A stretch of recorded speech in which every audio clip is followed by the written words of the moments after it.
zay no niezaka ny fo fa no fahasoavanao dia afaka mijoro zay androany Jesosy. Salama tsara zay androany. Tonga eto amin'ny toerana sarobidy indrindra zay androany afahanay mandre ny fahatsaranao sy ny fitiavanao. Misaotra Jesosy fa tsy nakininao tamin'ny fahatsarana ny amin'ny fahamendrehanay.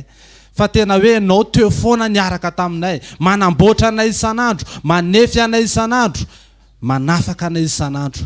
Milanao zay Jesosy hotrono zao fotoana zao ary aoka ny teny hitondra vokatra sy fiainana eo amin'ny tsirairay avy. Amboary ny fonay, anomana ny fonay zay Jesosy, andray zay rehetra tsara rehetra avy aminao isitraka ny tsara rehetra avy aminao. Misaotra ray amin'ny anaran'i Jesosy avy any Nazareta. Amen. Amen. Ndao tsika hitehaka mafy eo an Jesosy mahazo toerana vetivety. Halleluja. Kagabe nareo fa tsy pasteur Rodolphe androany. Halleluja. Tenenao akaikinao hoe mila miomana foana amin'ny fotoana rehetra hoe amen. Aza nitsangana ny jerena. Amen. Nanafatra pasteur amin'ny zoma zao izy efa miaraka amintsika eto indray. Halleluja. Voninahitro ny tompo irery ihany dia nasanantsika rehetra ny amin'ny fotoana rehetra eto amin'ny fanompona. Jaona toko fahaefatra ny andininy fahaefatra ambin'ny folo. Filazantsara ny Jaona.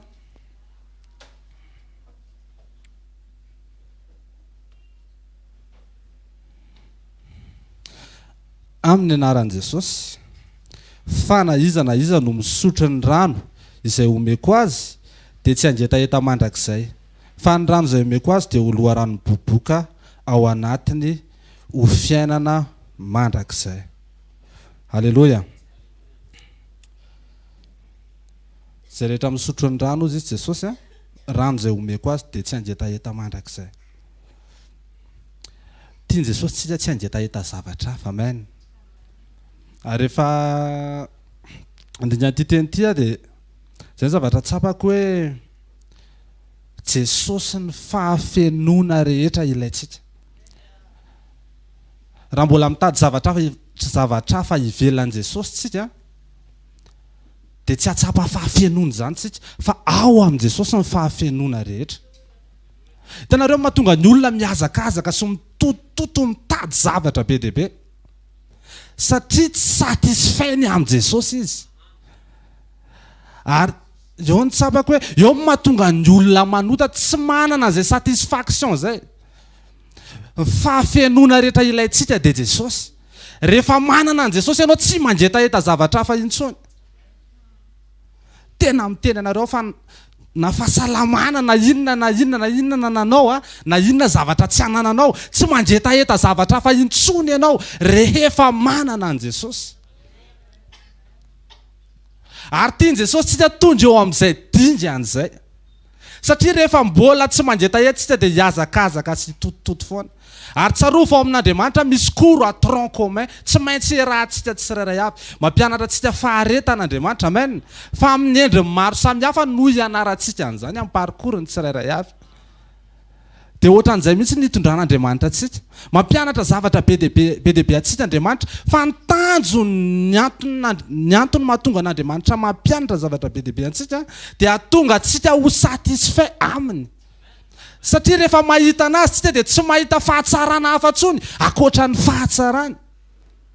Ohatran'le tany anefitra ihany zanak'Israely. Rehefa mibanjina an'ilay mena rana nanaikitra azy zareo dia maty. Fa tsy maintsy mibanjina an Jesosy aloha izy. Amen. Tsy maintsy mibanjina an Jesosy izy. Eo amin'ny fiainantsika isan'andro andao hianatra hibanjina an Jesosy. Halleluja. Ary tia averiko foana hoe rehefa avy mandihy ny teny ianao dia mibanjina an Jesosy. Satria na ianao hanamary tena na hanamelo tena fotsiny. Fa rehefa mibanjina an Jesosy ianao dia mahita ny fitiavany, mahita ny famindrapony, mahita ny fahatsarany, mahita ny toetrany, mahita ny maha izy azy. Ary izy tonga ampita ny fiainana avy. Ny fiainan'Andriamanitra. Mety misy fotoana ianao mbola kizitina. Mety misy fotoana ianao mbola tsy tena lavitra be ny lazay ny tenin'Andriamanitra. Fa za te hiteny aminao androany misy ny fiainan'Andriamanitra ao anatinao. Manana ny toetrany Jesosy ianao ary andao tena atao mikorotana ny devoly. Halleluja. Amin'ny fotoana tokony hakaranao dia tsy miakatra ianao. Amin'ny fotoana tokony mahatezitra anao dia tsy tezitra ianao. Amin'ny fotoana tokony tsapanao hoe eto tokony manao valifaty kosa rangahy dia tsy manao valifaty ianao. ny valifatin'Andriamanitra fitiavana, amen. Tsy misy ankoatra ny fitiavana ao amin'Andriamanitra. Ary izay fitiavana izay no hijoroantsika, izay fitiavana izay no andehanantsika. Hoy izy ny ten'Andriamanitra hoe mbola angetaheta ihany tsika. Raha vao tsy mahita ny fahafenoana ao amin' Jesosy. Ary izay mahatonga ny olona mirotoroto mitady ny zavatra rehetra, mitady karazana fampianarana, mitady an'ity karazana développement personnel rehetra ty. Satria tsy mahita ny satisfaction ao amin' Jesosy. Ary izay ny problème amin'ny fiangonana tany Efesosy. Rehefa niteny Jaona ny amin'ny fiangonana tao Efesosy dia very ny fitiavana voalohany ireo, tsy nanana an'izay satisfaction izay tsony. Manao ny asan'Andriamanitra izy, manompo an'Andriamanitra izy, fa tsy nanana an'izay satisfaction izay tsony. Mbola eo amin'ny fiainanao ve Jesosy? Mbola satisfait ny aminy ve ianao? Za tsy miresaka an'ilay hoe Jesosy manao fahagagana, za tsy miresaka an'ilay hoe Jesosy manao miracle eo amin'ny fiainanao. Fa na tsy manao iny izy na manao iny izy dia satisfait foana ianao. Satria ny tsara indrindra no efa nataony ao anatinao, ny fiainany, ny maizy azo no nataony ao anatinao.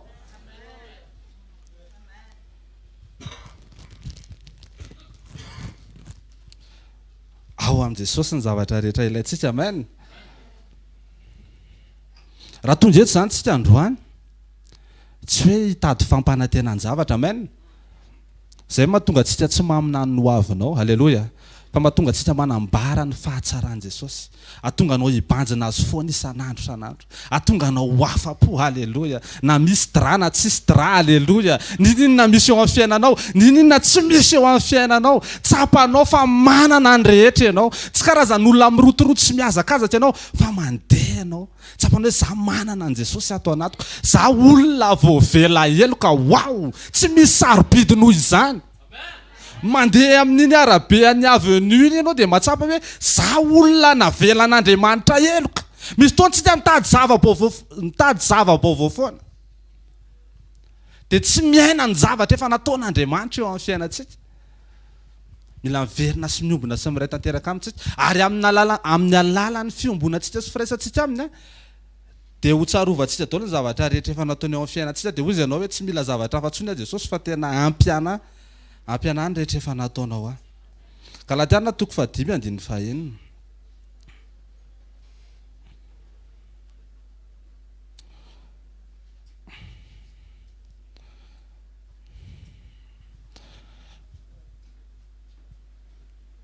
Fa ao amin'ny Kristy Jesosy dia tsy mahasoana ny famorana na tsy famorana, fa ny finoana izay miasa amin'ny fitiavana, amen.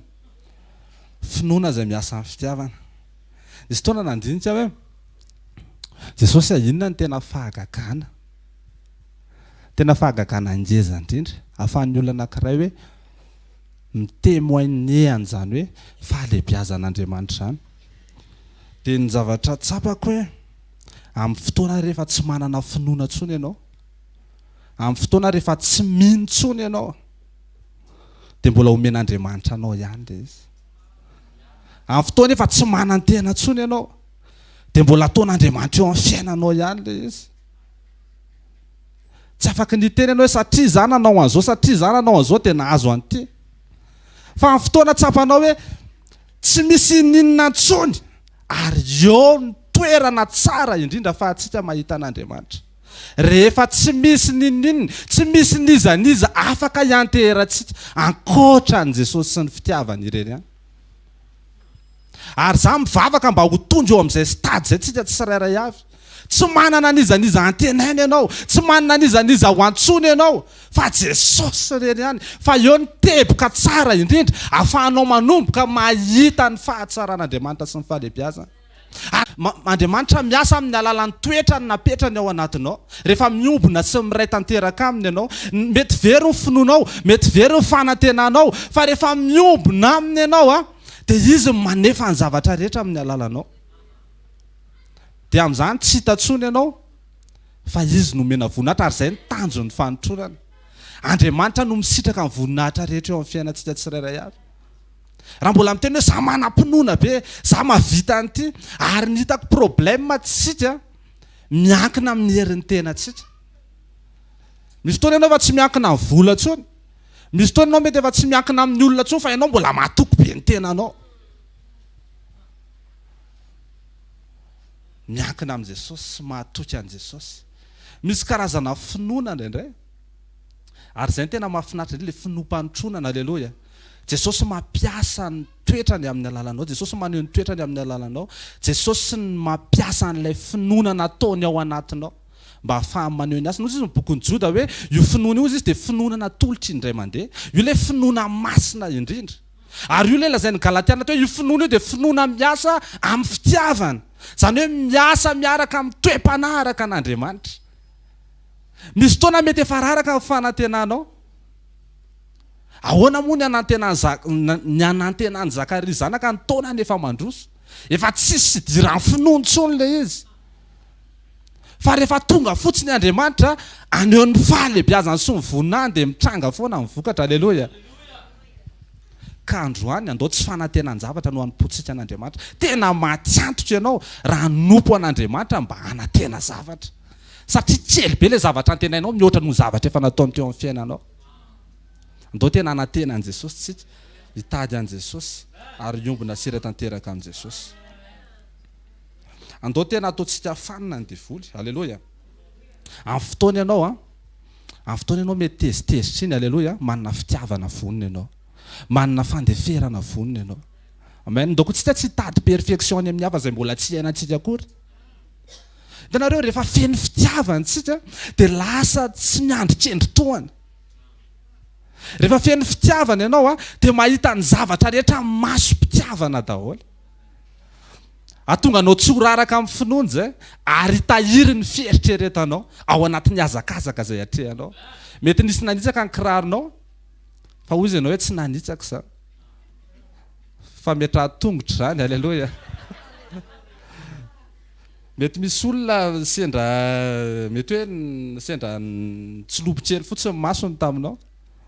Dia hoy izy ianao hoe manana fieritreretana, mety ditsotra izy. Interprétenao amin'ny mason'i Jesosy ny zavatra rehetra. Fa rehefa mandeha amin'ny nofo ianao dia mahita foana kihana, mahita tenenina foana ianao, ary mahita zavatra lazaina foana ianao. Fa ny zavatra rehetra rehefa mason'i Jesosy no ijerevantsika azy, amen. Jereo amin'ny mason'i Jesosy ny ankohonanao, jereo amin'ny mason'i Jesosy ny tokantranonao, jereo amin'ny mason'i Jesosy ny fanomponao, amen. Jereo amin'ny mason'i Jesosy ny mpiara-manompo aminao. Feno fitiavana sy fandeferana ianao, haleloia. Natsoina koa tsika hisaotra foana an'Andriamanitra. Rehefa miombona sy miray tanteraka amintsika dia tsy feno fangatana ny vavaka ataontsika, fa feno vavaka fisaorana, amen.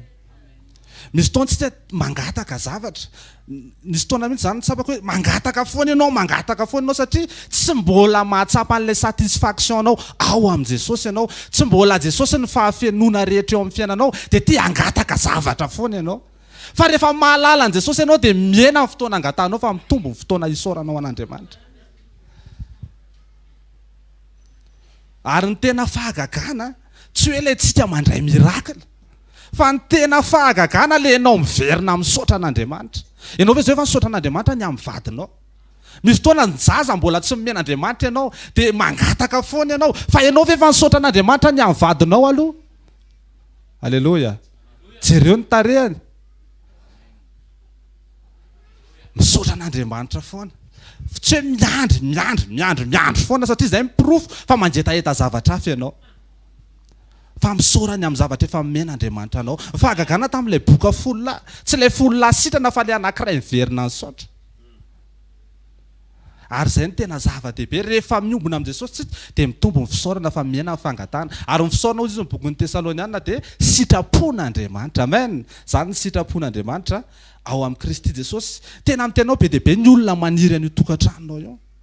Misy fotoana koa ianao tsy manambady, mivavaka ianao mba azotra ianao ve efa mba mivavaka hoe misaotra fa célibatera, satria be dia be ny olona anaty tokantrano te hisaraka amin'ny vadiny. Misy fotoana tsika mihazakazaka foana, mihazakazaka amina zavatra tsy mety ho tratrantsika mihitsy fa tsy mahay mankafy izay zavatra efa nataon'Andriamanitra ho antsika androany.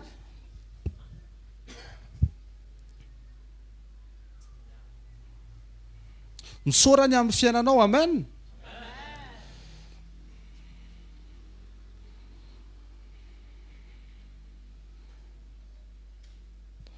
Misaora foana n'Andriamanitra. Alleluia. Saora azy fa manambady ianao satria be deaibe ny olona tsy manambady. Misaora azy koa raha célibataire anao satria be deaibe ny olona manambady dia hisaraka. Tsara be ny fiainanao. Tsara be ny toerany hitondrahan Jesosy anao. Manana etaetan Jesosy. Manry an Jesosy. Mitadiava an Jesosy. Ary zay le zay foana ilay zany fiainana mandrakizay dia ny mahalala an Jesosy. Tsy mijanona eo amin'ny fahalalana an Jesosy fa fantatra Jesosy. Rehefa fantatrao Jesosy dia fantatrao ny tenanao dia fantatrao Jesosy avy eo. Rehefa mahalala azy ianao dia anehoany tavany, anehoany voninahiny. Ny toetrany ao anatinao dia maneho an'izany isan'andro isan'andro ianao. Tsy haiko nareo fa makaleo be ilay kristianina anarany fotsiny. Ary ny zavatra tokony mampitomany antsika tsy hoe tsika tsy mahazo izay ilayntsika, fa tsika raha tsy manahaka an Jesosy, raha tsy mitovy amin' Jesosy. Tena mandolia dia mibebady katsao isan'andro isan'andro. Ary aza mahatsapa hoe efa tonga izany. Amen. Ary zay ny antony mahatonga an Jesosy tsy maintsy mitondra antsika any an-danitra. Satria kely loatra ny fotoana eto ambonin'ny tany, ampy ahalalantsika azy. Rehefa tonga any tsika dia mbola hitombo amin'ny fahalalana bebe kokoa azy. Rehefa mitombo amin'ny fahalalana azy tsika dia mety azy isan'andro isan'andro.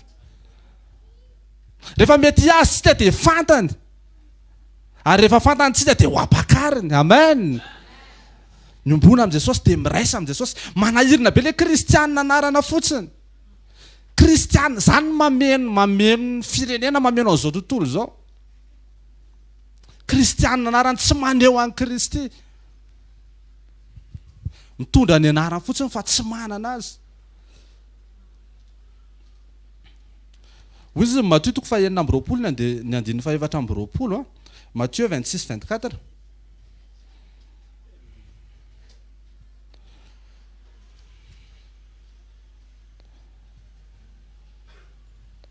Ny zanak'olona dia mandeha tokoa araka izay nanoratana azy. Nefa lozan'izay olona azona ny zanak'olona tolotra. Tsara ho an'izany olo izany raha tsy ary akory izy. Nandinika an'io teny io ady. Raha tsy miaina ny sitrapon'Andriamanitra ianao dia tsara ho anao raha tsy ary akory ianao. Raha tsy haneho ny toetran' Jesosy ianao dia tsara ho anao raha tsy ary akory ianao. Satria sady mamotika ny tany ny fisinao mabe effectif fotsiny.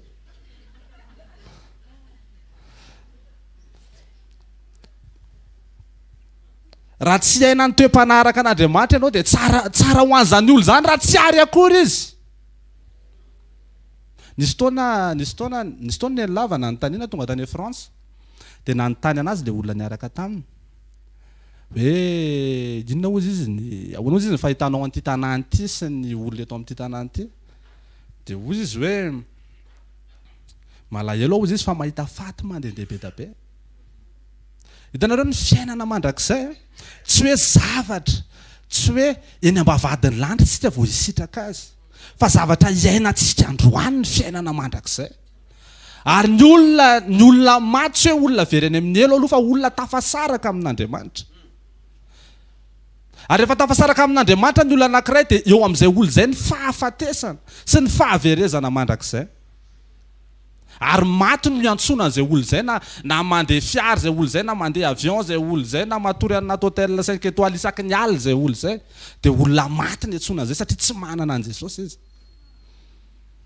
Ary zay no antonyity fotoana androany ity, anaitra ny finoantsika, anaitra ny fotsika tsirairay avy, tena iombona siray amin' Jesosy hoe zao ny fotoana tsika zao. Amen. Ny Baiboly dia milaza fa any amin'ny andro farany dia hisy fifoazam-panahy lehibe, fa zao koa ny Baiboly dia milaza fa any amin'ny andro farany dia emotra ny finoana ny olona. Matetika ny olona mizidizina amin'ilay hoe fifoazam-panahy lehibe, fifoazam-panahy lehibe.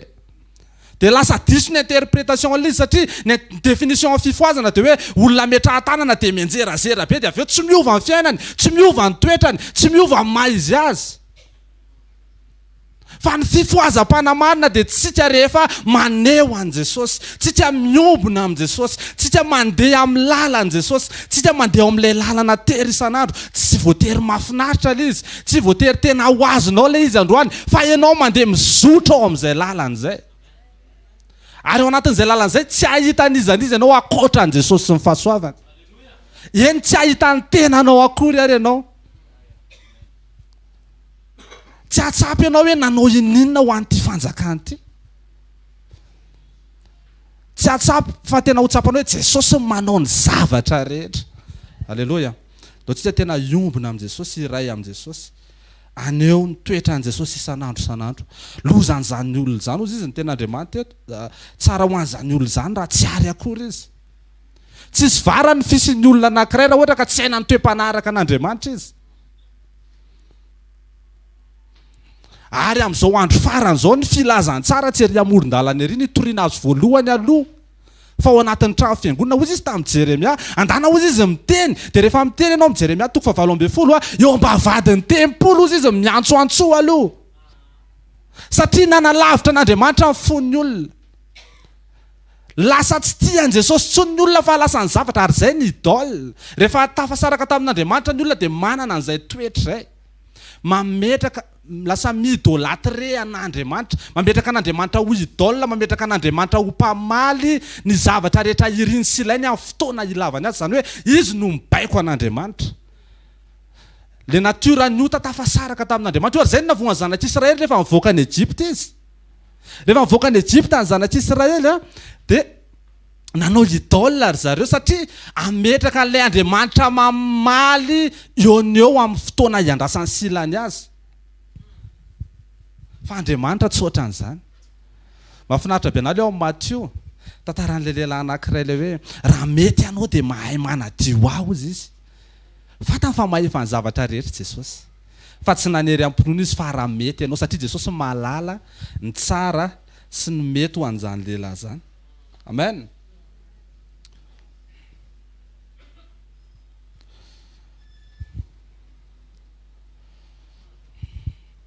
Tenenao akaikinao hoe tianao Jesosy hoe. Mety hoe zay ny maniera hitenenako an'ilay izy fa mino fa mifanahy masina. Amen. Fanahy masina miteny ao am-potsika tsirairay avy. Alleluia. Miresaka am-potsika tsirairay avy mifanahy masina. Ny amin'izay tokony hijoroana sy tokony handehanana amin'izao andro farany zao. Tsy tokony ilaloantsika amin'ny fiainam-panahintsika. Amen.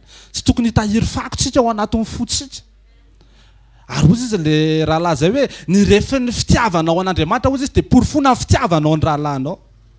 Aza miteny hoe tia an'Andriamanitra ianao raha ny olona eo akaikinao raha tsy tianao. Ny refin'ny fitiavanao an'Andriamanitra dia eritrereto izy ny olona tsy tianao indrindra.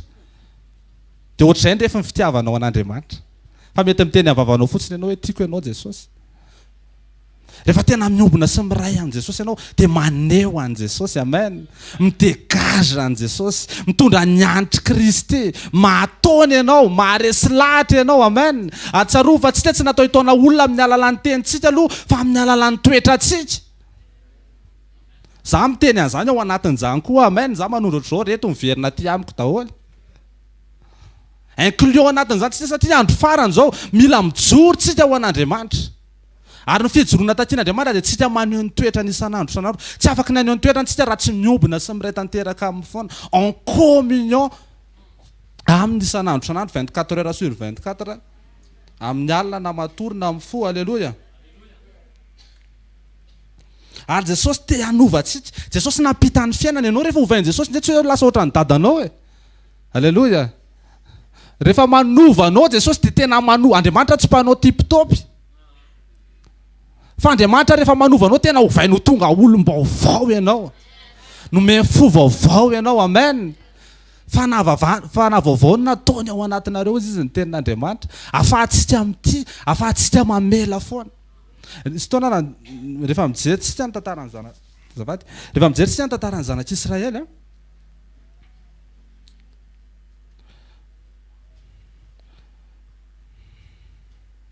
ao amin'ny Exodosy 7:1-20 vakitsitsika vetivety amin'ny anaran'i Jesosy.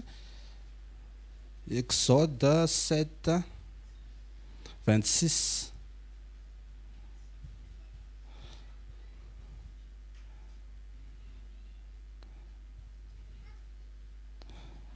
Dia hoy Jehova tamin'i Mosesy, mankanesa amin'ny Farao ka lazao aminy hoe izao ny lazain'i Jehova, alefaso ny olo ka hanompo ahy. Amen. Ny tanjony nanafahan'Andriamanitra tsika dia tsika mba hanompo an'Andriamanitra. Amin'ny dika teny fototra io dia alefaso izy mba hiadorena. Amen. Zay ny tanjony ny antony nanafahan'Andriamanitra tsika. Tsy afaka ny adorean'Andriamanitra ny zanak'Israely tany Egypte. Ny Egyptianina afaka ny ahita fahagagana. Afaka nahita ny loza folo ny tranga tao Egypte ny Egyptianina. fa tsy afaky ny ahita an'Andriamanitra ny Egyptianina. Tsy maintsy nasonon'Andriamanitra tao Egypta aloha ny zanak'Israely mba hiadore azy any anefitra. Any anefitra ny zanak'Israely tsy mahita fa tsy Andriamanitra. Alléluia. N'objectif namohan'Andriamanitra any zanak'Israely araka io teny io dia mba hiankohaka aminy any anefitra aloha vao makany Kanana. Fa ny échoué ny zanak'Israely. Tsy tafavoaka ny zanak'Israely. Any anefitra izy tsy mahita ny tongolon'ny Egypte. Any anefitra izy tsy mahita ny Farao, fa mahita n'Andriamanitra. Ary tian'Andriamanitra izy isoiran'Andriamanitra, ho satisfainy amin'Andriamanitra ny anefitra. Lavo ny zanak'Israely satria tsy nahita an'izay fahafenoana rehetra tao amin'Andriamanitra zay izy, fa te hitady ny zavatra hafa foana izy. Na fofo tongolon'ny Egypte dia nahatonga azy te hiverina foana ny Egypte. Tanareo mahatonga antsika manao aller-retour be satria tsy mahita ny fahafenoana sy ny satisfaction antsika rehetra ao amin'ny Jesosy tsika. Na tsiaro ny zanak'Israely hoe avy eo izy nanao idôla ho azy, ary zay le resantsika teo, nanao Andriamanitra ho azy izy. Satria le Andriamanitra ivavahany, le Andriamanitra Jehovah Andriamanitra tsy manaiky, tsy afaky ny anaraka ny teniny, tsy afaky ny obaikony. Fa le omby lahy kely volamena afaky ny obaikony, ka amin'izao andro farany zao be dia be ny olona te hibaiko an'Andriamanitra, fa tsy manaiky hovain'ny tenin'Andriamanitra mba haneo azy isan'andro isan'andro. Ary tsaroa fa tsy afaky ny baiko an'Andriamanitra satria Andriamanitra izy mitondra, izy no mitarika atsika. Aleluia. Tsy tsika no mitarika ny androraoana, fa ny androraoana no tsy maintsy mitarika eo alohantsika. Ary ny échoué zanak'Israely satria tsy satisfait, tsisy tafiditra tany Kanana ary zareo. Olona anankiroa ihany ny tafiditra. Ka ny tsara indrindra ao amin'Andriamanitra, ny tsara indrindra ao amin'Andriamanitra dia Andriamanitra. Ny zavatra afaka nomen'Andriamanitra anao dia Jesosy. Aleluia. Ny tsara indrindra zay. Mihoatra noho ny zavatra ilainao, mihoatra noho ny zavatra antenainao. Zay mahatonga antsika hoe Jesosy Kristy avy any Nazareta no ilainao. Amen.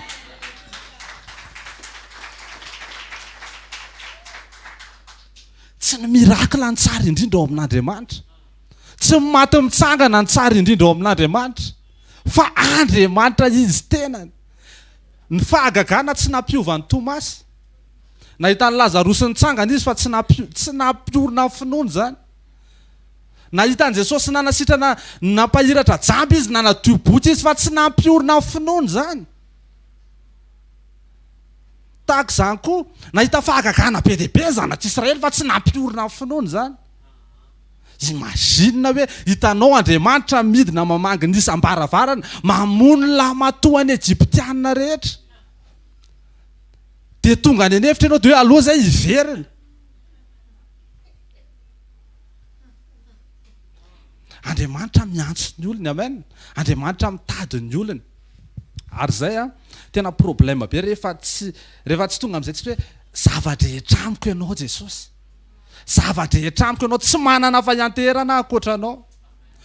Ary tena miarahaba anao raha zay ny situation anao. Rehefa ianao le tsy manana an'izanizy intsony, tahaka ny Josefa efa any am-ponjy, tsy manana an'izaniza, tsy manana général ho antsonantsony, tsy misy n'izaniza ntsony afaka no antsony, fa ao am-ponjy ianao tsy manana fa tsy Jesosy ianao. Eo amin'ny position tsara indrindra, eo ny toerana tsara indrindra. Amin'ile fotoana ianao miaiko hoe tsy mahavita inona intsony ary tsy misy herintsony ny fiangonana satria efa mahavita ny zavatra rehetra ny fiangonana, tsy miaraka amin'Andriamanitra. Ary ny herin'Andriamanitra dia miseho eo amin'ilay tsika miaiko fa tsy mahavita inona, tsika tsy mahefa inona, fa tsy maintsy miankohaka sy miantehatra aminy. Ary zay ny tenenin'Andriamanitra tamin'ny Gideon. Ny fianakaviako izy ny firenena mahantra indrindra avy amin'ny taranaka Manase. Zay ozy izy ny olona sahirana indrindra, ohatran'ny hoe olona tsy misy dika indrindra zay atao amin'ny ankonanay. Fa olona ohatr'izany mihitsy ny tediavin'Andriamanitra, olona tsy miantehatra amin'ny zavatra hafa ankoatra an'Andriamanitra. Raha tianao hiseho ny herin'Andriamanitra eo amin'ny fiainanao, aza miantehatra amin'ny zavatra hafa ankoatra an'Andriamanitra irery ihany. Aza miankina amin'ny zavatra hafa, aza manantena zavatra hafa, fa amin'ny irery ihany. Aleluia. Ny olona tediavin'i Jesosy tsy olona be finoana be. Tsy olona be finoana be, fa olona tsy manana inona ianteherana, eny tsy mahatoky ny tenany akory azy, fa mahatoky sy miankina sy miantehatra amin'ny irery ihany. candidat an'Andriamanitra ianao raha zay ny toeponao isan'andro tsy mahavita an'ity a Jesosy fa mila anao na manasa vilia raha tsy vitako ty fa mila anao a Jesosy. Mila an Jesosy tsy isan'andro toepo miankina sy miantehatra tanteraka aminy.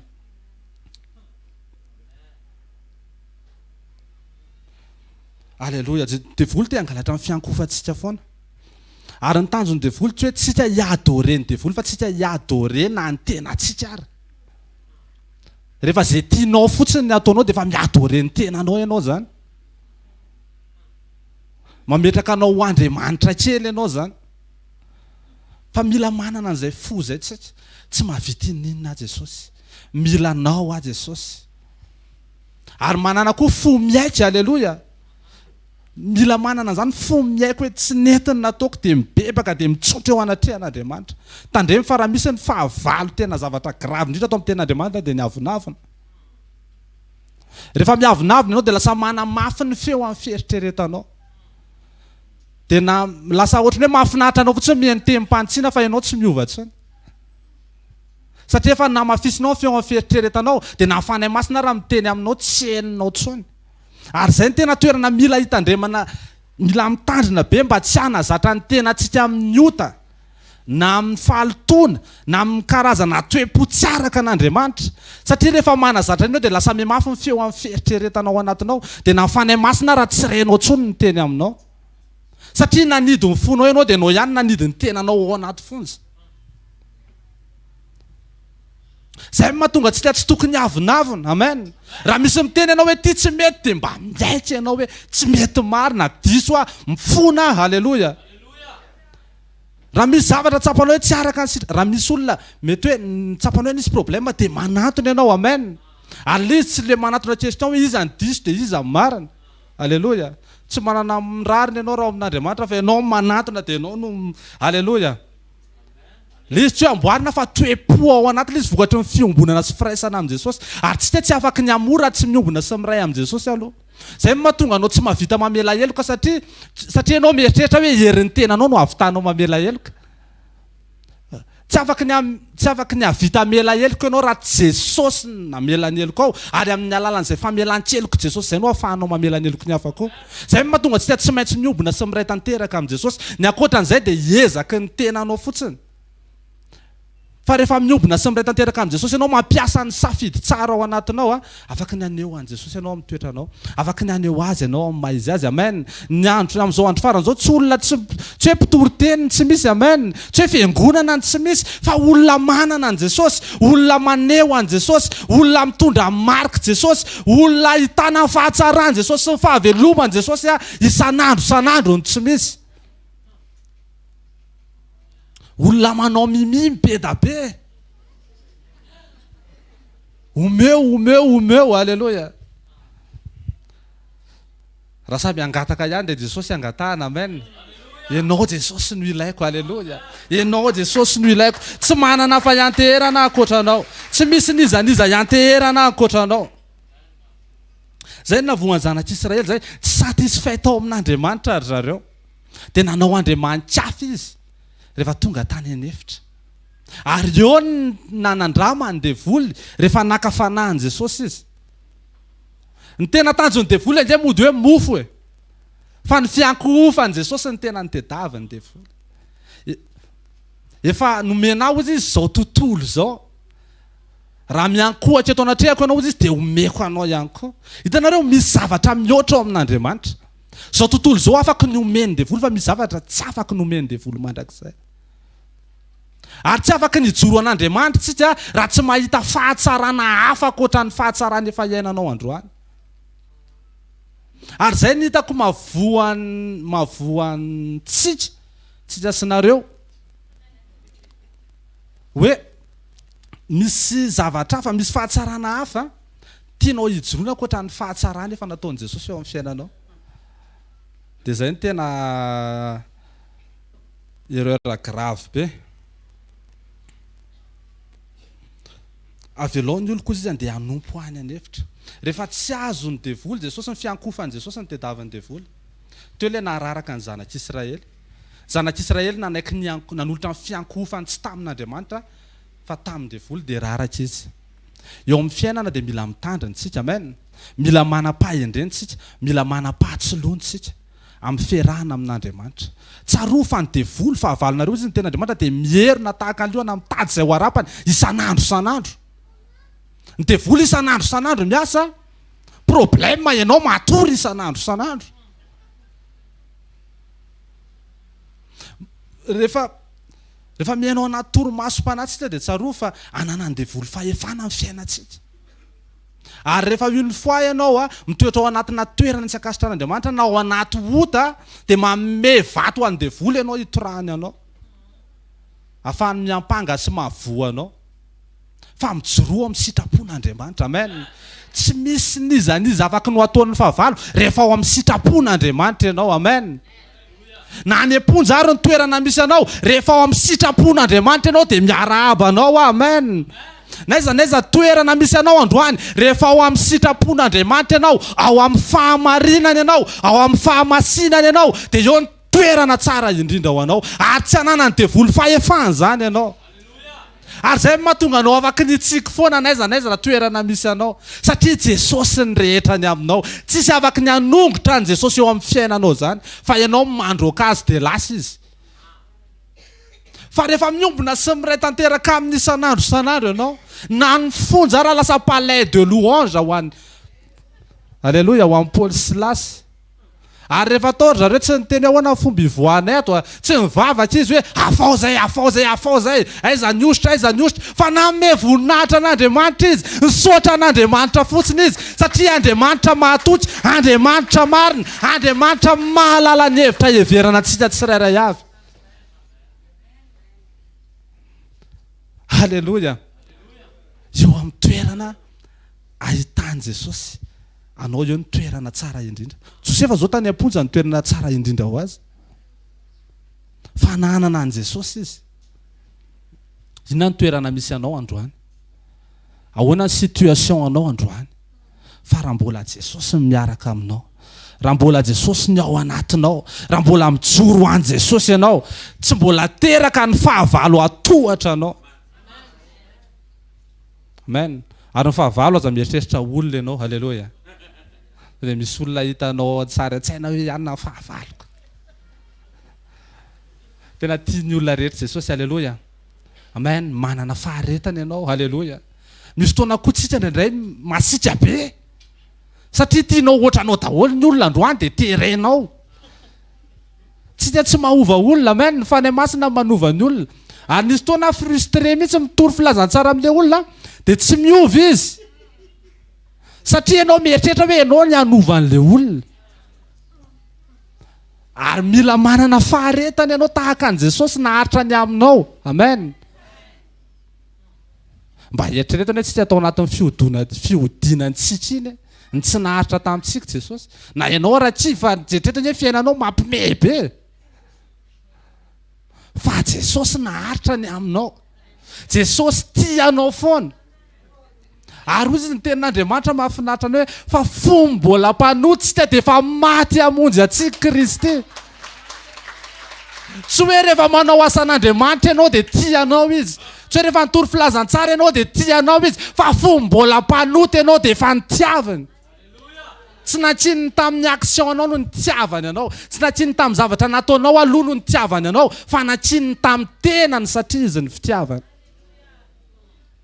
Ary zay mahatonga tsika tsy rehare ty averiko foana ty teniko ty, rehefa tonga any an-danitra tsika andray androany tsy te mihitsy hoe Jesosy tonga tia satria nanao asa be, tonga tia satria nitory ny anaranao, tonga tatia satria nanao zavatra be dia be ho amin'ny fanjakanao, fa tonga tatia satria ianao maty ho ahy teo amin'ny hazo fijaliana, ianao no solo ny toerako teo amin'ny hazo fijaliana. Maty ho ahy ianao dia napidina ny fiainanao ato anatiko, dia afaka lasa miaina ny fiainanao afaka lasa maneho ny voanao isan'andro Zay mahatonga tsika tsy maintsy mitory ny hazo fijaliana Jesosy isan'andro satria eo no hanombohana an'izao tontolo izao, eo no hanombohana n'ity nofontsika ty, ahatonga ny toetra an'Andriamanitra iseho amin'ny alalantsika, aseho amin'ny alalantsika, ary ahitany hafa fa velona Jesosy eo amin'ny fiainantsika. Halleluja.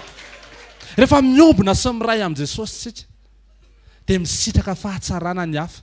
inona ny voazo tazana eo aminao. Misy voazo tazana avy eo aminao. So dia voan'ny alahelo, voan'ny fahatezerana, voan'ny fangidiny, voan'ny tsy famelan-keloka. Za aloha raha zao mbola tsy mahavita mamelo eloka an'iny mihitsy. Jereo hoe izavy mibloqué anao anaty compte Facebook-nao ao. Jerevanao ny liste be. Tompo. Alléluia. Mila manamboatritsika isan'andro, amen. Tsy vitatsika fa rehefa miaraka amin'ny Jesosy tsika, plus Jesosy dia afaka ny havitany zavatra rehetra ianao ao amin'ny sitrapony, mandefitra amin'ny fotoana rehetra, tia foana amin'ny fotoana rehetra. Zany ny olona tsy ampy eto amin'ity fireneny ity, zany ny olona tsy ampy eto amin'ity zao tontolo zao ity, olona fanasina, olona fahazavana, olona maharitra ambakaina, olona mandefitra ny adiny amin'ny tsirariny ara noho ny amin'ny fieritreretana ny amin'Andriamanitra, olona tia foana. Jesosy ataovy tena tonga fiainanay zany. Tsy hoe mizara an'izany fotsiny fa tena iainanay zany, amen. Mety mbola tsy tanteraka zany andro fa raha pitso indray Jesosy a, raha afaka pitso indray Jesosy a. Alléluia. Ohatr'izay le miaraka amin'Andriamanitra. Ary aza-kivy raha mbola tsy tanteraka koa izy, amen. Mangata foana isan'andro fanampiany ny fahasoavan'Andriamanitra. Alléluia. Ary zay ny fahasoavan'Andriamanitra. Ny fahasoavan'Andriamanitra tsy mamela antsika anota. Ny fahasoavan'Andriamanitra manampy antsika andesiny fahotana sy ny zavatra ratsy rehetra. Tsika ne rehefa tafasaraka tamin'Andriamanitra dia mpanotsika dia manota, natiorantsika mihitsy ny ova. Hitanareo tsy voafaritra an'ilay action fotsiny. Mpanoty ianao dia lasa mijangajanga, mpanoty ianao dia lasa mangalatra, mpanoty ianao dia lasa manao kolikoly, mpanoty ianao dia lasa miaina fiainana tsy fahamarinana. Ny zavatra nataon'i Jesosy tsy hoe nanala an'ireny zavatra ivelany ireny fotsiny, fijangajangana, fahamamona, fa le natiora ratsy tao anatinao mihitsy ny nasoriny dia novainao natiora ny vaovao. Dikan'izay tsisy excuse tsony fa tena efa men'Andriamanitra ny fahafahana rehetra ahafahantsika miaina ny toe-panaraka an'Andriamanitra. Fa tsy vitantsika irery zany fa mila mibanjina an' Jesosy tsika. Rehefa mijery azy tsika dia miombona sy miray tanteraka aminy. Rehefa miombona sy miray tanteraka aminy tsika dia miha-malala azy. Rehefa miha-malala azy tsika dia miha-tia azy. Alléluia. Rehefa miha-tia azy tsika dia lasa fantany ihany koa fa tsy hoe mahalala azy fotsiny, amen. Mandeha dia mandeha ny fotoana. Teneneo akaikinao hoe ndao iovitsika hoe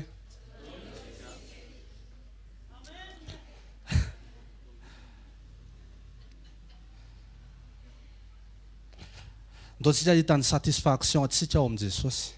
Jesosy no ilaitsika, Jesosy ny rehetra ilaitsika. Tsy misy zavatra hafa intsony. Aza manantena zavatra hafa, aza mieritreritra zavatra hafa. Raha angataka ihany dia Jesosy angatahana, ny toetra ny angatahana, mba izy azy angatahana, mba hita azy mifanatrika isan'andro. Tsy hoe ianao mahavita asa be dia be ho an'Andriamanitra aloha, tsy hoe ianao mihazakazaka be ho an'Andriamanitra aloha, tsy hoe manao ny asantsika mba ho fantany, fa fantantsika dia manao ny asany. Alléluia. Ary zay ny tokony ho izy. Fahafatana lasa te hiombona sy iray tanteraka amin'ny foana tsika dia lasa te hanao zavatra ho azy tsika dia te hiazakazaka ho azy tsika dia ataontsika ampitiavana zany rehetra zany. Nahamaika an'i Jesosy a, tsy hoe ny ameantsika ny zavatra rehetra fa ny ameantsika ny fiainany. Ny fiainan'i Jesosy ny ao anatinao. Manana ny fiainan'i Jesosy io olona akaikinao io. Mila miombona sy miray tanteraka amin'ny Jesosy ianao ahafahanao mamoaka an'izany. Tiavy Jesosy amin'ny fonao iray manontolo. Alléluia. Ary tsy maintsy toriana foana ny filazany tsara na aty anaty trano na ny ivelany, amen. Satria tsy fantatritsika hoe roviany Jesosy ny iveriny. Mila te voateny daholo ny zavatra rehetra aloha satria tsy hoe tsy fantatra. Miomana foana tsika ny amin'ny fiverenan'i Jesosy, amen. Maneho ny toetrany isan'andro, miandry anazy isan'andro. Tsy miantehatra amin'izaniza, tsy mahatoky tena fa miandry an' Jesosy, miantehatra mahatoky azy. Tena kako hoe tsy misy problème hoe mitsangana amin'ny toerana misy anao. Alléluia. Sitrana ny aretina rehetra, amen. Tsy le anao marary fa mifotsika mihitsy aloha mila sitranina dia afaka salama ny vatantsika rehetra rehefa salama ny fotsika, amen. rehefa manana masony Jesosy ianao dia miova ny fahitanao ny zavatra rehetra. Manana ny fony Jesosy ianao lasa oneny ianao, lasa be fitiavana ianao, tiany olona rehetra ianao. Amen. Mandehevitra foana.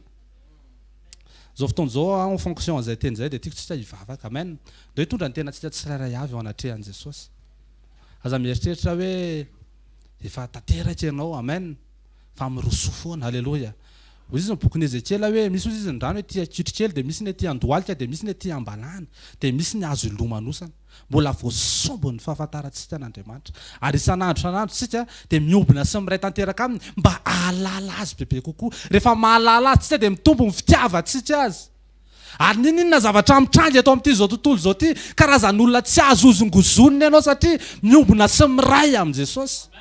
Karazan'olona tsy mora kivy ianao, karazan'olona tsy mora reraka ianao, karazan'olona tsy mora ketraka ianao.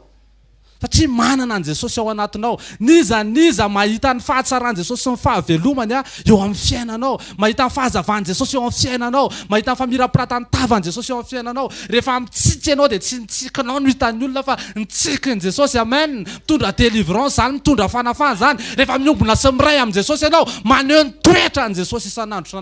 Ahova fainy amin'ny lanitra ny tananao dia vavaha amin'izao fotoana izao. Ray amin'ny anaran'i Jesosy. Tonga izay manatona anao. Tonga izay miobina sy miray tanteraka aminao. Jesosy tena mbola lavitra zay. Fa zay nefa Jesosy manaiky androany no amboarinao. Manaiky zay no tefenao. Esorinay ny avinavina. Esorinay fiheveranteny ho zavatra. Esorinay koa ny fiheverina fa efa tanteraka zay. Ianao rery ny fahatanteranay. Ianao ny fahamarinanay. Ianao ny ankinanay. Ianao ny anteheranay. Tsy mananafy zay Jesosy. Ianao ny fanantenanay. Alleluja. Milanao zay Jesosy. Mitondra ny tenanay zay amin'izao maraina zao. Manatona anao zay. Amboary zay, tefeo zay, diovy zay, halleluja. Amboary zay omeo fo vaovao zay Jesosy. Ary avaozany ny saina iova amin'ny fanavaozana ny saina. Andehananay ao amin'izay efa namoronanao anay sy ao amin'izay efa nanendrenao anay. Misaotra Jesosy ny amin'ny fitiavanao. Misaotra fa niresaka taminay ianao androany. Misaotra fa nanambara ny sitraponao ianao androany. Voninahitra dia ho anao rery andray amin'ny anara tsarobidin'i Jesosy. Amen. Halleluja. Amen. Tiaka mafetsika ho an'i Jesosy mahazo toerana vetivety andraisantsika mpanompon'Andriamanitra manaraka. Halleluja. Mety zay ny maniera nampitako an'izy fa zay mihitsy le maniera nampitako anazy fa minao fa niteny tamintsika tsirairay avy Andriamanitra. Amen. Halleluja. Jesosy rehefa miteny mahafinaritra be mandroso pasteur. Asio tiaka mafy tsara ho an'i Jesosy aloha. Halleluja. Misy anjara teny ho anao foana isan'andro. Saka misy sekoly misokatra dia mampiasa mpanompo Andriamanitra hitondra teny fiainana, hitondra teny fahamarinana, hitondra teny fampatsiahivana sy fananganana. Amen. Mampatsiaro Andriamanitra fa ny fahafampo sy ny fahafenoana dia tsy ao amina olona sady tsy ao aminao no tsy ao amina zavatra fa ao am Jesosy. Dikan'izay mianatra tsika mahatsapa zay fahafenoana zay ary afa-po sy mitsahatra amin'izay fahafenoana zay. Amen. Fa tena feno Jesosy ary mirary atsika rehetra hiaina sy hatsapa an'izany fa feno Jesosy. Mangatamina rotra ka mbola tsy tafiaina an'izany ianao na mbola tsy nahatsapa an'izany. Mety ny zavatra nanazaranao ny tany milasa tany. Zatra ianao hoe rehefa misy zavatra na rehefa misy olona eo dia zay no atao hoe feno. Fa mangatamina fa tsy zay le izy. Ny antony mila mianatra tsika fa rehefa ho tapitra ny fivahiniana eto ambony tany dia enao rery tsy misy olona sady tsy misy zavatra azonao entina no miatrika an Jesosy. Dia teny zao dia efa mianatra miatrika ny tompo irery. Amen. Ny fomba fijerintsika mihitsy ny tena hoe tian'Andriamanitra tena hitodika ny aminy tanteraka. Ny fahasambaranao tsy hoe rehefa ndray androany. Tsy napetraka Andriamanitra ny amindray androany mbola tsy fantatra oviana ny fahasambaranao fa ny fahasambaranao androany satria eo Jesosy. Tena kekinao satria eo Jesosy hoe. Amen. Dao tsika hitsangana ary dia hanofa fahatana dia hisaotra an'Andriamanitra manokana. Ankasitrao ny tompo amin'ny fona manontolo misaora azy tsy navelany andeha amin'izao fotsiny ianao amin'ilay journée fa nomeny teny fampatsiahivana ny amin'ny fitiavany tianao sans condition Andriamanitra tsy hainao efa tanteraka voatiany fa foinao mbola mpanota dia efa nitiavany sy mivonjeny misaora azy fa ampatsiahivany androany fa tsy misy fahafampo tsy misy fahafenoana akoatra n'izy Andriamanitra ary marina be ny teny izay napetraka Andriamanitra teny ambava ampanompony teo hoe ny tsara indrindra avy amin'Andriamanitra ho anao dia izy Andriamanitra ho ao anatinao isaory zany na dia tsy takatry ny sainao azy ankasitrao Andriamanitra na dia misy zavatra mety lalovanao ohatry ny mbola mavesatra mety mbola misy zavatra tena hoe tsy ahitanao fanazavana isaory ny tompo fa eo izy miaraka aminao sady ao anatinao izy raha omenao ny fotoana fa mifafanao mifantoka amin'ny fisian'Andriamanitra sy mifanatrehany ao anatinao dia manomboka tsy horenao ny fanentainana tsy horenao ny fampahoriana sy mivesatra fa manomboka horenao ny fahafampo fa afaka hiova ara-potoana ny zavatra rehetra afaka hitranga ara-potoana ny zavatra rehetra tsy nankinina amin'ny zavatra rehetra fa efa nankinina amin'ny Jesosy mankasitraka anao zay tompo andro amin'ny maraina misaotra any amin'ny sekoly fanasitranana manasitrana ny fiainam-panahinay ianao manasitrana ny fomba fijery sy ny fotom-pisainanay ianao misaotra fa mampatsiaro anay fa tsy hoe rehefa salama voasambatra izay na rehefa feno ny fiainanay voasambatra izay rehefa tanteraka ny projet sy ny vision sy ny nofinofy any voasambatra izay androany izay manana anao dia efa misitraka fahasambarana ary izay fahasambarana izay no entina miampitany mandrakizay miaraka aminao mankasitraka sy misaotra rainy amin'ny fotoana androany maraina amin'ny anara maherin' Jesosy Kristy velona masina sy manan-kery avy Nazareta amen alleluia hitanareo tena hoe misy karazana fiainana zany tiany Jesosy ho azonao dia misy fotoana mety ampandaloviny ianao ampandaloviny lalana mba hahafahanao matsapa amin'ny fisian'le fiainana fa le fiainana efa nomeny ianao io fiainana io manomboka renao amin'izay hoe tsy matahotra mandeha rery ianao ohatra satria renao fa miaraka aminao Jesosy tsy matahotra mitoetra rery ao an-trano ianao na any am-piasana tsy matahotra hoe tsisy hoe irery ny paosinao tsisy vola zany tsisy célibataire ny paosinao lasa tsy problème matsony satria misokatra ny ao anatinao mahita hoe Jesosy anie nampahita fity mofo sy hazan-drano nefa tsisy vola teny am-paosiny Jesosy anie nahita trano ninanina pasika nefa tsy nanam-bola izy anaovana anofana toerany tsy hoe misy caution tsy maintsy napety tsisy an'izany fa tanteraka ra-potoana izay ny ilaina tonga dia misokatra eo anatinao matoa mbola tsy mitranga zany mbola tsy tena ilaina zany fa io rehefa tena ilaina Andriamanitra mavita mampiazakazaka ny zavatra rehetra fa zao aloha inona moa zany ny ilain'Andriamanitra amiko androany ny ilain'Andriamanitra amiko androany omeko toky izy fa tsy ankinina amin'ny zavatra hita maso fa ankinina aminy ny zavatra rehetra ivavaka ao amin'ny mararitsika fa omeo toky Andriamanitra ho aiza ianao rehefa salama raha pitsy mbola misy sekoly eto mierinandro mbola mitoy ny sekoly eto ary isorina ny tompo fa tanteraka somatsara ny rentré antsika tamin'ity herinandro ity tiava mafy an'Andriamanitra moa ho an'izay tsy nahara-baovao maimaimpona ny réinscription tena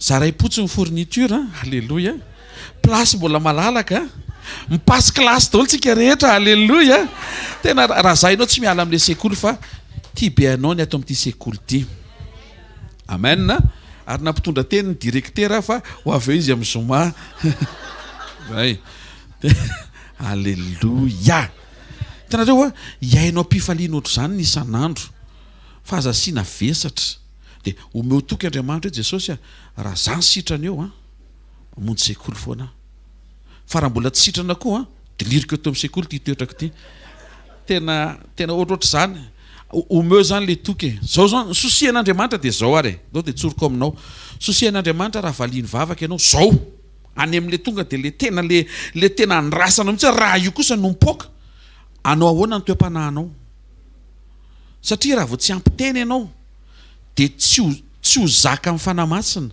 fa ho zaka amin'ny valim-bavaka dia ny olona raha voazaka amin'ny valim-bavaka dia iny izy ny tsy hita ntsony tratra ny fiamorona sy ny fangatsiahana tena hoe zay hitanareo amin'izay ny mampalaelo an'Andriamanitra tsy le zavatra omeny afaka manome izy tena mitsotra anao marina fa mpanome ny Andriamanitra ao sy tehaka mafy tsara ho an'ny tompony aza siana sosiny amin'izany hoe hanome ve izy androany mpanome izy tia anao izy mpizara fahagagany mpamaolana izy tia manao asa soda Andriamanitra zay le naseho an Jesosy hoe ohatr'izao ny Andriamanitra tsy mazaka mahita olona anaty problème tsy mazaka mahita olona anaty aretina fa zao nefa le continuité n'le izy ianao miaraka amin'Andriamanitra.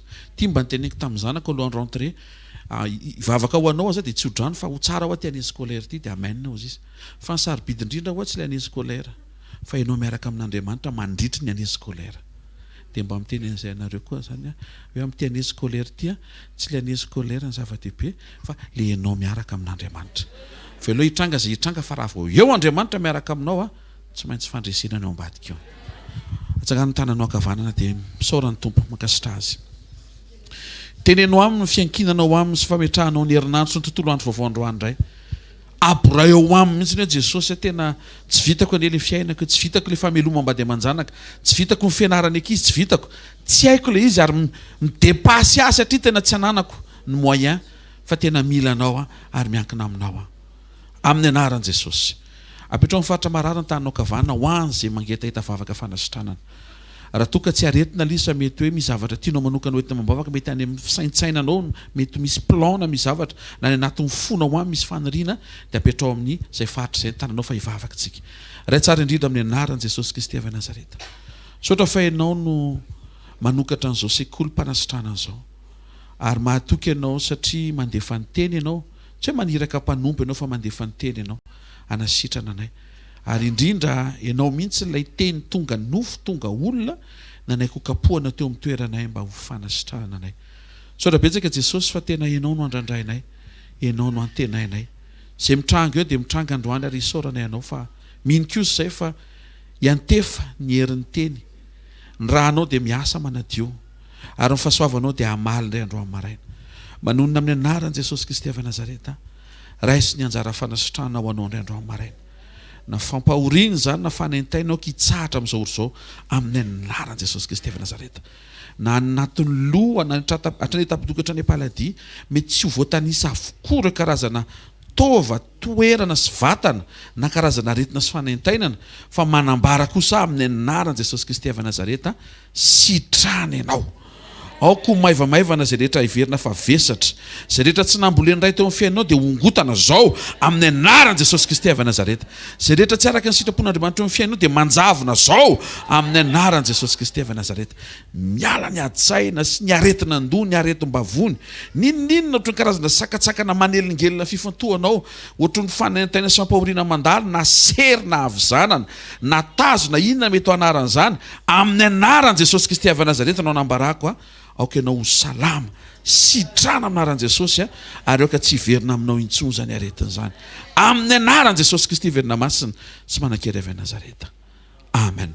Isaora Andriamanitra ho fantareo dia misaora fotsiny. Isaora Andriamanitra dia hankasitrao ny anarany amin'ny anaran'i Jesosy Kristy avy Nazareta. Amen. Kalma tsara fotsiny amin'ny fiasan'Andriamanitra fa ny Andriamanitsika Jesosy misy fotoana izy manao instantané. Eo ny tonga dia kasehany ianao. Misy fotoana indray en continu. Mandeha dia alohany amin'ny 12 na ianao ary tsy matadidy an'ilay izy intsony dia manjavona miaraka amin'izay le ianao tsy matadidy izay koa le aretina. Alleluia. Misy fotoana indray ohatrany hoe miandry kely zany aza taitra, aza atao mahakivy na mahasakana ny etaetanao ho an'Andriamanitra zany. Misy fotoana mety amin'ny miniralia amin'ny lahady ataovy présent ianao, mety amin'ny zoma io fotoana io tsy fantatra ho viana fa nandray aloha ianao androany. Amen. Dia misaora azy fa miasa ara-potoana ny Andriamanitra. Raisy nitsodrano izay tononona amin'ny anaran'i Jesosy Kristy avy Nazareta. Ny fitiavan'Andriamanitra ray ny fahasoavan'i Jesosy Kristy ary ny communion avy amin'ny fanamasina. Amaritra indray ny fiarahanao amin'ny tompo androany, ny fanarahanao azy sy ny fahafahanao miombona aminy.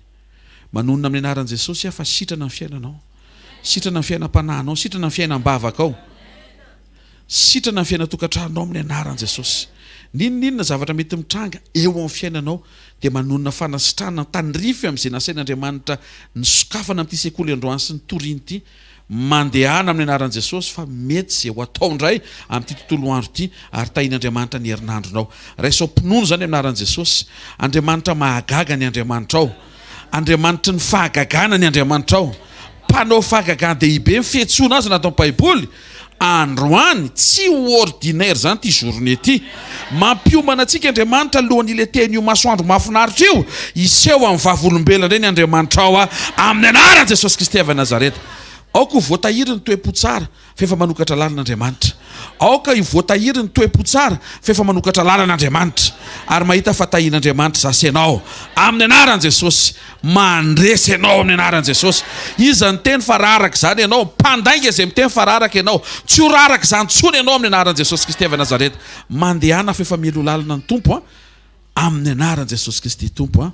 Amen. Zareo no fahasoavana fa ny fahasoavan'Andriamanitra ny matoy izao ary ny fahasoavan'Andriamanitra ny matoy izao anareo. Amen.